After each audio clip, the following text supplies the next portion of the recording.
जिससे पहले हमारे मन्नारे जगदीश भाई पांडुर को नमन करते हुए उदा भील की खराड़ी की जो धरती पर आप सब विराजमान हो,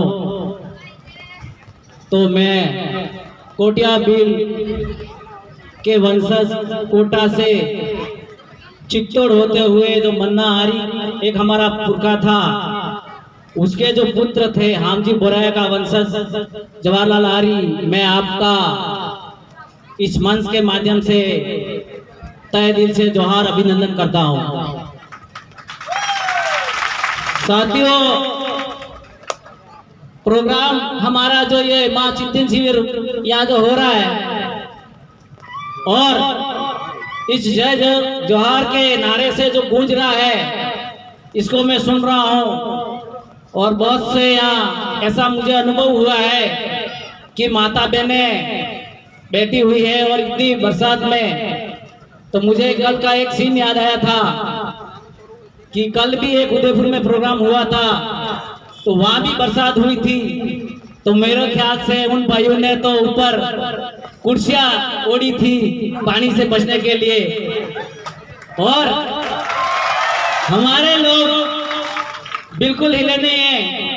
तो एक बहुत अच्छा संदेश है, बरसात से डरता कौन है। तो ये चीज देखने को मिली आज। तो आगे मैं कुछ बातें बताना चाहूंगा, ये अपने जो यहाँ लिखा हुआ है, और कुछ सामाजिक कुरीति है, शिक्षा स्वास्थ्य स्वास्थ्य और नक्शा मुक्ति ऐसे पॉइंट लिखे हैं। तो मैं भी इस चीज के लिए कुछ पॉइंट लिख के लेके आया हूं कि आखिर में हमें, अभी गुरुजी ने किसी ने बताया था संविधान की जानकारी। साथियों, एक समय आ गया है, हमें आज संविधान की जानकारी बहुत अति आवश्यक हो गई है, क्योंकि हमारे पुरखों ने इस व्यवस्था को थोड़ा भूल गए थे, इसीलिए हमें आज जरूरत पड़ रही है। तो उसके लिए हमें शिक्षा ग्रहण करनी पड़ेगी।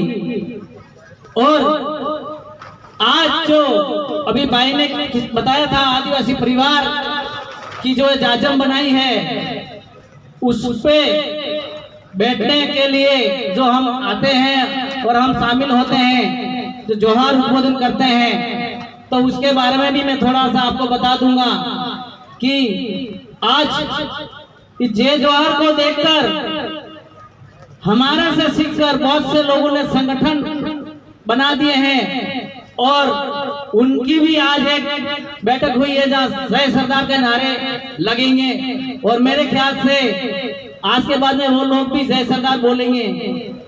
तो मुझे यूं लग रहा है आदिवासी पूरा जय जयकार बोल रहा है, तो कुछ संगठन जय सरदार बोलेंगे, तो कुछ संगठन जय माता दी बोलेंगे, तो कुछ संगठन जय जिनेंद्र बोलेंगे, तो कुछ संगठन जय माता जी बोलेंगे। तो मेरे ख्याल से जय श्री राम बोलने वालों की कमी हो जाएगी, ऐसा मुझे अनुभव है। अब जय श्री राम हमारे थोपा हुआ शब्द था और हम यूज कर रहे थे। कुछ भाइयों को नया आया होंगे, बुरा जरूर लगा होगा, लगेगा, कड़वा है। जोहार हमारा शब्द उद्बोधन शब्द था, उसको उन लोगों ने छुपा दिया था, लेकिन आज उन्हीं के हालात खराब होने वाले हैं, क्योंकि जोहार ने हमको इतनी ताकत से शामिल कर दिया।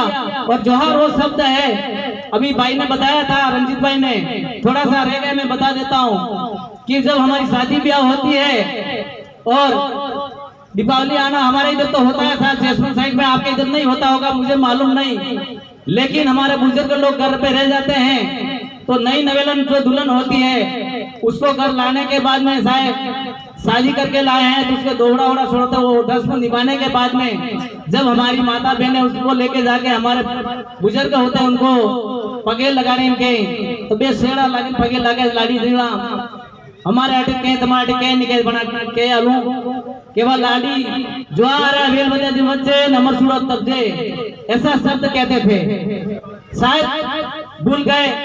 तो हमारे इस शब्द को वापस इस आदिवासी परिवार की जाजम के मार्फत से हमने बोलना सीखा है। तो आज हमको ये संख्या देखने को मिल गया, तो वो कोई शब्द नया नहीं है। तो इसलिए अपन को देखकर सभी लोगों ने इस तरह से संगठन बनाए। तो मैं आखिर में आपको ये भी बता दूं, आखिर में हम शामिल होकर क्या करना चाह रहे हैं। यहाँ तो लिखा हुआ आज पढ़ेंगे कि शिक्षा, सामाजिक स्वास्थ्य, कुरीतियां, लेकिन मेरे ख्याल से इसका अपन उधर जाके उपयोग नहीं करेंगे। तो साथियों, हमें इस चीज के अंदर जाना पड़ेगा, शिक्षा में जाना पड़ेगा, हमें व्यापार में जाना पड़ेगा, हमें नौकरी में जाना पड़ेगा, हमें अच्छी सी ब्रांडेड तैयार करनी पड़ेगी हमारे समाज को। तो उसका क्या रास्ता बनाएंगे? अब शिक्षा करेंगे तो नौकरी करेंगे, और व्यापार करेंगे तो पैसा कमाएंगे, और खेती करेंगे तो ब्रांडेड खेती करनी पड़ेगी, क्योंकि ये जमाना आज डिजिटल का आ गया है। डिजिटल समझते हो, ऑनलाइन। तो उसके लिए हमें कुछ ब्रांडेड चीज करनी पड़ेगी। खेती, अभी खेती के बारे में बताऊंगा तो कुछ को ध्यान होगा। खेती तो हम पहले भी करते थे, लेकिन आज की खेती किस तरह से की जाती है। कल किसी भाई ने सोशल मीडिया में एक टमाटर का डाला था, 1 महीने तक खराब नहीं हो। तो उस चीज को सोचना पड़ेगा आपको। इस तरह से जो टमाटर पर खा रहे हैं और हमारी बीमारी जो पैदा हो रही है और हम कैंसर पीड़ित हो रहे हैं, और उस जमाने में हम टमाटर पकाते थे और खाते थे तो हम बीमार नहीं होते थे। तो ये चीज अपन को ब्रांडेड में बदल गया, जिसको अपन को अपनी ब्रांडेड तैयार करनी पड़ेगी। और फिर आती है व्यापार की चीज। तो मैं भी एक व्यापार वर्ग से आता हूँ। आज से 2008 से तो मैं व्यापार अपना एक खुद का कर रहा, लेकिन उससे 2003 से पहले मैं कुछ और कर रहा था। लेकिन व्यापार के बीच में मैं कम से कम 20 साल की ड्राइवरी की है, तो मैंने पूरी दुनिया देखी है, तो उसका मुझे अनुभव है। व्यापार करने के नाते मैं आपको इसलिए बोलना चाहता हूँ, चिट्ठी आ गई है और हिसाब बहुत लंबा लिखा हुआ है, इसमें बता नहीं पाऊंगा। तो आखिर में मुझे क्या जरूरत पड़ी यहाँ आके बोलने की और आपको समझाने की। आप तो मेरे से ज्यादा भी समझदार हो। व्यापार मेरे खुद की दुकान है, इसलिए मैं बताता हूँ कि आज मेरे पास में भी 2 होटल है और आदमी काम कर रहे हैं, और खा पी के मस्त रह सकता हूँ और सोच सकता हूँ, यहाँ आने की जरूरत नहीं है। लेकिन इस 52 साल की उम्र में मुझे दौड़ने के लिए कुछ जज्बा, ये चीज लगी है या लिखी हुई है। और ये आदिवासी परिवार नाम की जो जाजम जो मुझे बुला के लाती है, और आज पूरा महीना भी नहीं हुआ, मुझे 28 तारीख मेरा ऑपरेशन हुआ है और मैं बैठने में भी असमर्थ हूँ। अभी उदयपुर गया था, खड़ा खड़ा बस में गया था, खड़ा खड़ा आया था। लेकिन ये जाजम खींच के लाती है कि कुछ मेरे अंदर जो बात है वो मैं आपके द्वारा कहूँ और आप हमसे जुड़े। और जो भाई ने अभी बताया था सिलेक्शन वाला, उसका ध्यान रखना है। तो इतना व्यापार होते हुए भी मुझे आपके बीच में आना पड़ रहा है। तो ये बहुत से वक्ता बताएंगे, क्योंकि हमें अधिकार प्राप्त करना है। और हमें अभी कुछ बता ही देता हूं कि आगे किसी को सिलेक्शन के द्वारा भेजना है। इस चीज को देखते हुए हमें आज के चिंतन शिविर में इसका मंथन करके घर ले जाना है, और हमारे अपने आप दिमाग से सोचना है कि वहाँ कुछ लोग बता रहे थे लेकिन अधूरी बात थी, लेकिन इसके आगे वो क्या कहना चाहते थे, उसके लिए अपना अपना दिमाग भी यूज करिए तो बढ़िया रहेगा।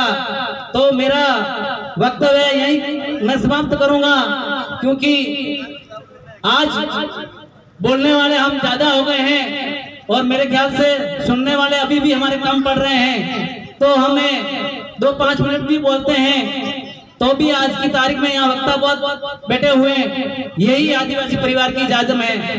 तो मेरा उद्बोधन यही समाप्त करता हूँ। बहुत बहुत धन्यवाद। आप सबकी जय जय जवान, जय आदिवासी, जय बिंदु।